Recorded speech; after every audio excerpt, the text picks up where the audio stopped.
Il y a un peuple qui retourne à son Dieu. Même si pendant un temps, l'église avait été rejetée, moquée, insultée, rejetée, méprisée. Il y a une église qui se lève. Le peuple de Dieu avait été saccagé à Babylone dans la honte, dans le ridicule. Mais Dieu n'avait pas abandonné son peuple. Et quand les hommes commencent à rire et à insulter l'église, à insulter le peuple de Dieu, à ricaner, à rejeter l'église, Dieu n'a pas abandonné son église. Dieu n'a pas abandonné son héritage. Dieu n'a pas abandonné ses enfants. Dieu n'a pas abandonné son peuple. Il y a un temps, bien-aimé.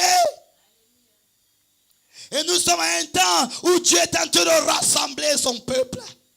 Dieu est en train de les ramener à la maison pour constituer une armée avant la seconde venue du Seigneur. Alléluia. Dieu est en train de ramener à la maison. Dans Luc chapitre 15, on parle de la faim du Père qui monte dans le cœur de l'enfant prodigue. Il a commencé à avoir faim de son Père. Il a commencé à avoir faim de la maison. Il a commencé à avoir faim du foyer. Bien-aimé, il est allé, il avait pris son héritage, il est allé gaspiller, il est allé jeter, et il en a souffert. On ne lui a même pas donné la nourriture pour les cochons. Et c'est comme ça que l'église a perdu son héritage. Même la nourriture des cochons n'arrive plus à manger. On refuse à l'église même ce qu'on donne aux cochons. Et l'église est dans une impasse, dans une honte, dans un ridicule, dans le rejet. Mais il y a un temps où Dieu commence à susciter dans le cœur du peuple de Dieu. Retourne à la maison, retourne à la maison, retourne à la maison, retourne à la maison. Le peuple de Dieu commence à avoir la faim de retourner vers son Dieu. Il y a quelque chose qui se passe dans le cœur des véritables enfants de Dieu qui commencent à dire, oh, j'avais déjà fait ça. Je vois qu'il me faut vraiment être sérieux avec mon Dieu. Il y a des choses qui commencent à passer dans le cœur des véritables enfants de Dieu qui commencent à dire, ah, moi j'ai trop fait le mal, maintenant il faut que je fasse le bien, il faut que je devienne plus sérieux, il faut que je prie plus, il faut que je jeûne plus, il faut que je lise encore la Bible, il faut que je marche dans la sainteté encore. C'est l'Esprit de Dieu qui est en train de se mouvoir pour rassembler son peuple. Et il y a les héros qui ont faim et soif de la maison paternelle. Ils veulent retourner à la maison paternelle. Ils veulent retourner à la maison paternelle. Parce que Dieu est sur le point d'honorer son peuple encore. Alléluia. Dieu est sur le point d'honorer son peuple encore.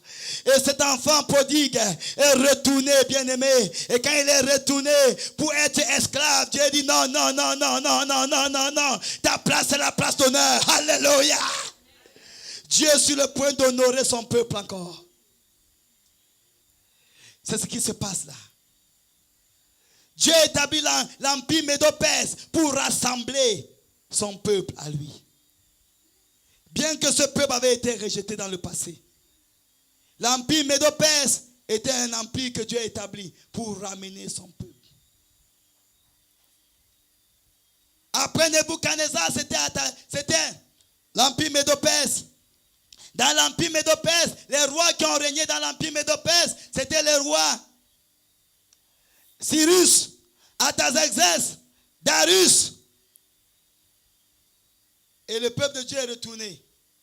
Quand le peuple de Dieu est retourné, bien-aimé, on parle maintenant du ventre des reins. Le royaume suivant qui était le ventre et les cuisses des reins représente le règne d'Alexandre le Grand. Tout le monde dans l'histoire a compris parler d'Alexandre le Grand. Mais, bien aimé, on a compris ça naturellement. Mais on n'a pas compris qu'Alexandre le Grand était dans la pensée de Dieu. Est-ce que quelqu'un comprend ça? Tout le monde a compris parler de Bush, qui s'est levé pour attaquer l'Irak, n'est-ce pas? Pour attaquer Saddam Hussein. Tout le monde dit, ah, mais pourquoi ils ont fait attaquer Saddam Hussein? Mais parce que Saddam Hussein avait le plan de rebâtir la Babylone qui était dans la ville de Hila, de refortifier la Babylone. Est-ce que quelqu'un comprend ça? Peut-être Bush avait ses plans pour le pétrole, mais Dieu avait ses plans pour renverser le dictateur, celui qui voulait rebâtir ce que Dieu a dit, ça ne va plus jamais être rebâti. Quand la Babylone avait été détruite, il avait été prophétisé que la Babylone ne sera plus jamais refortifiée.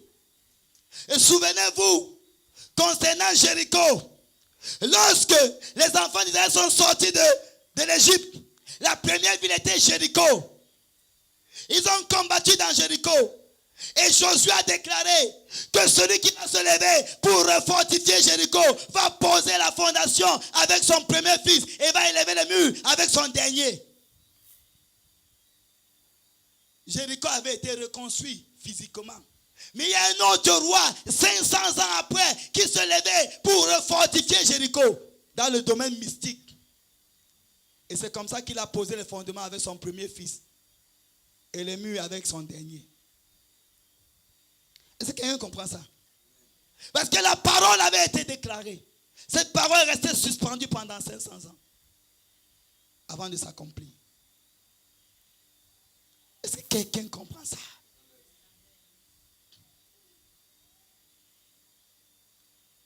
Donc, bien-aimés, nous assistons à quelque chose de formidable ici. Alexandre le Grand a substitué, bien-aimé, l'empire médo-perse, qui était un empire puissant. Alexandre le Grand en Grèce était une petite armée, une petite ville. Mais bien-aimé, Alexandre le Grand, qui n'avait que la vingtaine, s'est levé avec un courage. Dans la vingtaine, il a conquis tous les empires. Depuis l'Inde jusqu'en Égypte, jusqu'en Irak, jusqu'en Iran, il a conquis tous les empires. Il n'avait que la vingtaine. Et bien aimé, Dieu était en train de travailler avec lui. Les gouvernements du monde pensent faire des choses par eux-mêmes, mais la main de Dieu est au contrôle. Est-ce que quelqu'un comprend ça? Alexandre le Grand a conquis le monde. Et à cause d'Alexandre le Grand, le grec était parlé partout dans le monde. Et il fallait que le grec soit parlé partout pour que quand Jésus devait venir, l'évangile pouvait être communiqué partout. Parce que maintenant le monde entier avait une seule langue. On parle le grec en Égypte, on parle le grec en Afrique, on parle le grec en Asie, on parle le grec en Europe. Et c'est comme ça que l'évangile pouvait se répandre partout. Le système du royaume de ce monde est en fonctionnement, mais c'est le notre Dieu qui est au contrôle pour réaliser ses plans et ses projets. Dans l'empire d'Alexandre le Grand, bien-aimé, a une courte durée. Et nous connaissons que c'est de la Grèce qu'est sortie les sciences. Hello? La culture, la philosophie, c'était des Grecs. L'art, la science, la médecine, c'était des Grecs. Et leur empire, quoique ça a duré un peu de temps, a eu un grand essor. Parce que la main de Dieu était au contrôle. Et moi, je vais éveiller votre attention. Si la main de Dieu a ainsi contrôlé même les païens, combien de fois le chrétien qui craint son Dieu? Si la main de Dieu a ainsi conduit l'histoire, combien de fois une église qui s'attend à Dieu? Oh, mais bien aimé, que quelqu'un comprenne. L'apôtre Paul disait parfois, nous sommes devenus trop durs à l'entendement. Parce que nous avons été habitués au lait. Nous avons été trop habitués au lait. Bim au sol. On est trop habitués à ça. Il faut que Dieu nous amène à changer. Que Dieu nous amène à grandir un peu. Donc là, l'empire d'Alexandre le Grand, la science a été développée, la médecine a été développée. L'intellectualisme Le ventre et les cuisses nous parlent ici. On est en train de décrypter la statue de Nebuchadnezzar. On parle du ventre et des cuisses. Vous avez lu ça, n'est-ce pas? Le ventre et les cuisses. Maintenant, on nous parle le pourquoi des ventres et des cuisses. Qu'est-ce que ça signifie spirituellement? Ici, ça nous parle des appétits, des organes reproducteurs. Le spectacle, la science, l'éducation, la force.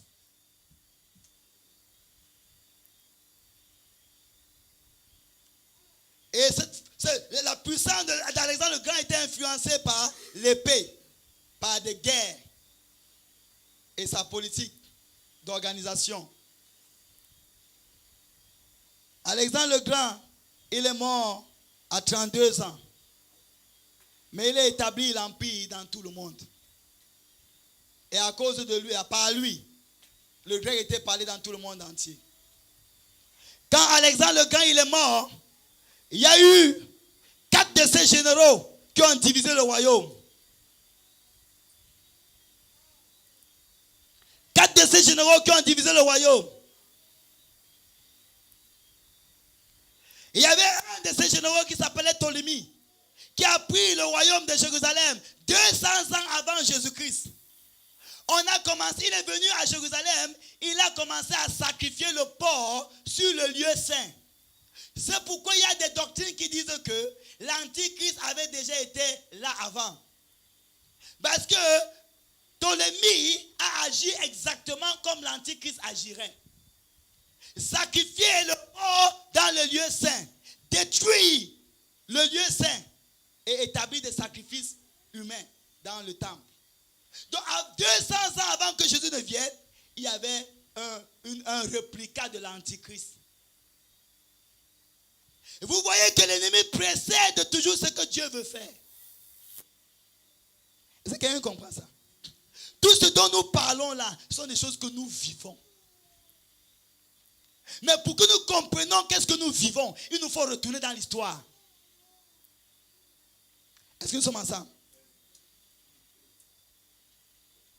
Maintenant, on descend. On parle des jambes de fer. Les jambes de fer. Ici, ces jambes de fer, il y a également, sur ces jambes de fer, quoi? Il y a les orteils, n'est-ce pas? Les 10 orteils. Quand l'empire d'Alexandre le Grand est tombé, c'était l'empire romain et les Césars qui ont pris place. L'empereur qui était au temps de Jésus s'appelait Tibère. C'est lui qui était au temps de Jésus, c'était un empereur romain. C'était l'empire romain qui dominait à cette époque. Et cet empire romain a existé jusqu'à 447 ans après Jésus-Christ. Et est tombé. Maintenant, pourquoi on parle de ça aujourd'hui? Parce que cet empire romain est rené encore. Est tenté de revivre. Maintenant, entrons dans la parole pour comprendre. Daniel chapitre 8, verset 8. Oh, bien-aimé, que Dieu nous aide. Daniel 8, verset 8, quelqu'un peut lire? Le bouc devient très puissant, mais lorsqu'il fut puissant, sa grande corne se brisa. Le bouc devient comment? Très puissant. On parle ici de l'empire d'Alexandre le Grand. Il est devenu comment? Très puissant. Mais regardez comment la prophétie s'accomplit avec exactitude. Comment on continue? 4 grandes cornes s'élevèrent pour la remplacer aux quatre vents des cieux. 4 grandes cornes. Après Alexandre le Grand, 4 de ces généraux ont pris l'empire. Ont divisé son empire en 4. Dans les 4 coins du monde. Je continue, verset 9. Oui. De l'une d'elles sortit une petite corne qui s'agrandit beaucoup vers le midi, vers l'Orient et vers le plus beau des pays. Voilà. De l'une d'elles est sortie quoi? Une petite corne qui a grandi. Et on parlera de cette petite corne qui a grandi plus tard. Maintenant, parlant de l'empire romain, Daniel chapitre 7, verset 7. Après cela, je regardais pendant mes visions nocturnes, et voici, il y avait un quatrième animal terrible, épouvantable et extraordinairement fort. Il avait de grandes dents de fer, il mangeait, brisait, et il foulait aux pieds ce qui restait. Il était différent de tous les animaux précédents, et il avait 10 cornes. Il avait quoi? 10 cornes. Continue. Je considérais les cornes, et voici, une autre petite corne sortie du milieu d'elle, et 3 des premières cornes furent arrachées devant cette corne. Une autre petite corne sortie du milieu d'elle. Une petite corne est quoi? Sortie du milieu d'elle. Et regardez ce que la petite corne qui sort au milieu fait. Et voici, elle avait des yeux comme des yeux d'homme. Voilà. Et une bouche qui parlait avec arrogance. Il avait des yeux comme des yeux d'homme. Et une bouche qui parlait avec arrogance. Regardez bien, bien aimé. Je regardais pendant que l'on plaçait des trônes et l'ancien des jours s'assit. Son vêtement était blanc comme la neige et les cheveux de sa tête étaient comme de la laine pure. Son trône était comme des flammes de feu et les roues comme un feu ardent. Amen. Bien aimé. On n'a pas le temps de décortiquer tout ça. Mais ce qui se passe ici, c'est que la petite corne est sortie au milieu des 10 cornes. Et on dit que les 10 cornes sont 10 rois. Et de ces cornes-là est sortie une autre corne au milieu d'elle. Et quand c'est sorti, elle a commencé à faire des choses abominables. Et après ça, on parle du Seigneur. Le 4e royaume, le dernier de ces royaumes est l'Empire romain. Et après cet empire romain, il n'y a plus un autre empire, si ce n'est le royaume de Dieu. Et cela est caractérisé par les 10 rois. L'empire romain se trouve où? En Europe. Est-ce que quelqu'un comprend ça? L'empire romain se trouve en Europe. Et on n'a jamais vu ce qu'on est en train de voir à notre époque. Le rassemblement pour constituer l'Union européenne. Est-ce que quelqu'un comprend ça? Ça n'a jamais été avant notre époque. Nous sommes en plein dans les prophéties. Et on dit que de ces royaumes sortira quoi? Un roi. Et ce roi va commencer à faire quoi? À proclamer les abominations. Et d'autres versets commencent à décrire la méchanceté de ce roi qui va sortir au milieu des 10 cornes. Et la Bible dit dans Daniel chapitre 2 qu'on parle des 10 orteils. Et ces 10 orteils parlent des 10 nations. Et on dit qu'ils vont pouvoir s'accorder avec des alliances humaines. Ils seront d'un côté de fer et de l'autre de l'argile. Ils vont faire des alliances, mais ils ne pourront pas s'unir. Parce que le fer ne s'unit pas à l'argile. Ils seront un d'un côté fort et d'un côté faible. Qu'est-ce qui se passe dans l'Union européenne? Il y a les pays forts, il y a les pays faibles. On parle des couples, mais ne sont pas vraiment des couples. Parce que chacun cherche à trahir son frère et trahir sa sœur. Est-ce que quelqu'un comprend ça? Il y a 27 pays dans l'Union européenne.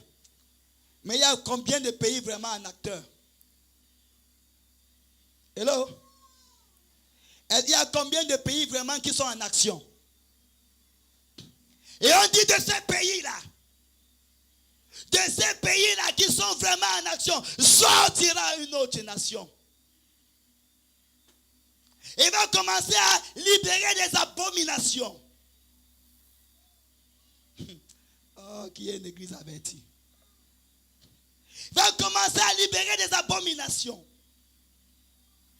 Et Daniel chapitre 2 revient dessus. Il dit dans cette période-là, alléluia, dans cette période-là, le Dieu des cieux suscitera un autre royaume. C'est ce que tu as vu, ô roi, de la pierre qui était détachée de la grande montagne et a frappé la statue. Dans cette période, Dieu suscite un autre royaume. Dans la période dans la période où ces 10 rois sont constitués. Et nous vivons exactement dans cette période où les 10 rois sont constitués. Les 10 nations sont constituées. Bien-aimés, nous vivons dans cette période. Et la Bible dit que dans cette période-là, Dieu va susciter un royaume. Dieu est sur le point de susciter un royaume. Il y a un royaume que Dieu est en train de susciter. Bien-aimés. Dans la période des 10 rois. Et nous sommes dans cette période des 10 rois. Nous sommes dans cette période de 10 nations. L'Union européenne est en train d'être dressée devant nos yeux. Est-ce que quelqu'un comprend ça? Tout ce qui se passe là, ce n'est pas quelque chose de détonnant. La Bible a prédit ça des centaines d'années auparavant. Est-ce qu'il y a des hommes pour voir? Est-ce qu'il y a des avertisseurs pour avertir? Est-ce qu'il y a la lumière pour briller? Est-ce qu'il y a le sel pour donner du goût?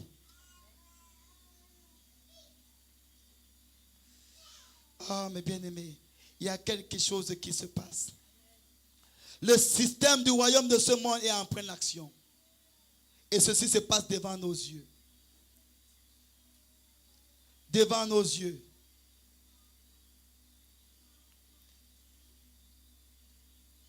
La confédération des nations joindront leurs forces, la grandeur militaire, pour avoir une grandeur militaire. Ils vont refuser de s'unir vraiment, parce qu'ils ne veulent pas perdre leur souveraineté. Et c'est ce qu'on combat aujourd'hui. Il y a beaucoup de nations qui sont en train de dire qu'ils ne veulent pas avoir une cour de justice européenne. Ils veulent compter sur la justice de la nation locale. Mais ils sont en train de constituer il y a une cour de justice européenne. Ils ont déjà constitué un parlement européen. Ils ont constitué également, bien aimé, une présidence européenne. Ils ont constitué une gérance financière européenne. Oh, bien aimé, est-ce que je parle à quelqu'un ce soir?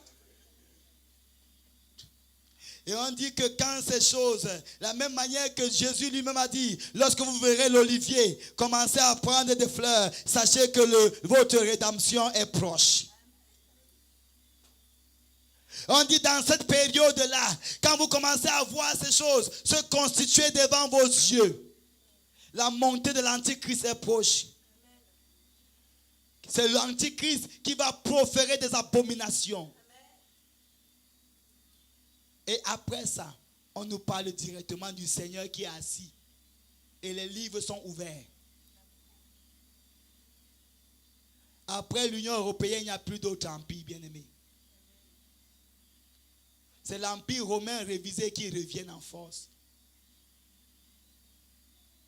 Il n'y a plus un autre empire. Et ce qui nous intéresse ici, c'est quoi, bien-aimés? Pendant que Michée dit, pendant que le peuple marche d'après leur Dieu, Michée 4,5, pendant que le peuple marche d'après leur Dieu, nous marcherons d'après notre Dieu à toujours et à perpétuité. Pendant qu'ils font leurs affaires, nous savons qu'il y a une promesse, que lorsque nous voyons ce qu'ils font là, on commence à dire, Seigneur, Seigneur, ça veut dire que c'est l'heure Jésus, c'est l'heure, alléluia.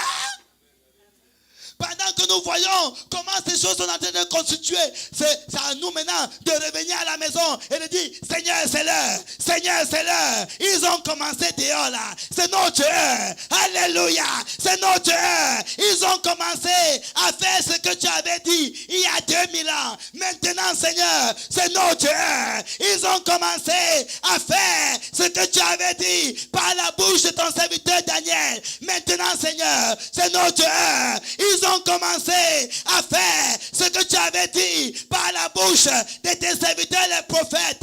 Maintenant, Seigneur, c'est notre heure. C'est notre heure. Parce qu'en ce temps-là, l'Éternel va susciter une armée. Le Dieu des cieux va susciter une armée. Cette armée-là, c'est cette armée qui est accrochée à la grande montagne. C'est pourquoi Pierre, Jésus a dit à Pierre, tu es pierre. Sur cette pierre, je bâtis mon église. Et les portes du séjour de mort ne prévaudront point contre elle. Vous êtes des pierres vivantes, édifiées pour former une maison spirituelle. Et nous sommes ancrés dans la grande pierre qui est Jésus lui-même. Et lorsque nous nous frottons à lui, jusqu'à ce que la qualité de la vie de Christ commence à couler à nous, il nous relâche, afin que nous puissions être des traîneaux aigus tout neufs pour broyer les montagnes. Jésus, ouvre les yeux de ton peuple. Ouvre les yeux de ton peuple, Seigneur. Je t'en supplie. Ouvre les yeux de ton peuple. Cet empire romain qui est mort en 476 après Jésus-Christ est maintenant ranimé de nouveau sous la forme d'une confédération des 10 nations. Et c'est ça l'effort de l'Union européenne. Ils font quelque chose qui avait été écrit dans la Bible depuis des milliers d'années. Ils sont tentés de faire quelque chose qui avait été écrit depuis des années. Bien-aimés, et c'est pourquoi, lorsque Darius avait donné la publication aux enfants d'Israël de sortir, Daniel est venu dire à Darius des choses que mon père avait dit. C'est ce que tu fais là. Bien-aimés, les prophètes sont venus dire, quand bien-aimé, c'est pourquoi les personnes ont commencé à haïr Jérémie. Parce qu'on dirait que Jérémie avait fait associer avec la Babylone. Mais Jérémie a commencé à dire les choses que Nebuchadnezzar faisait, c'est ce qui avait été prédit auparavant.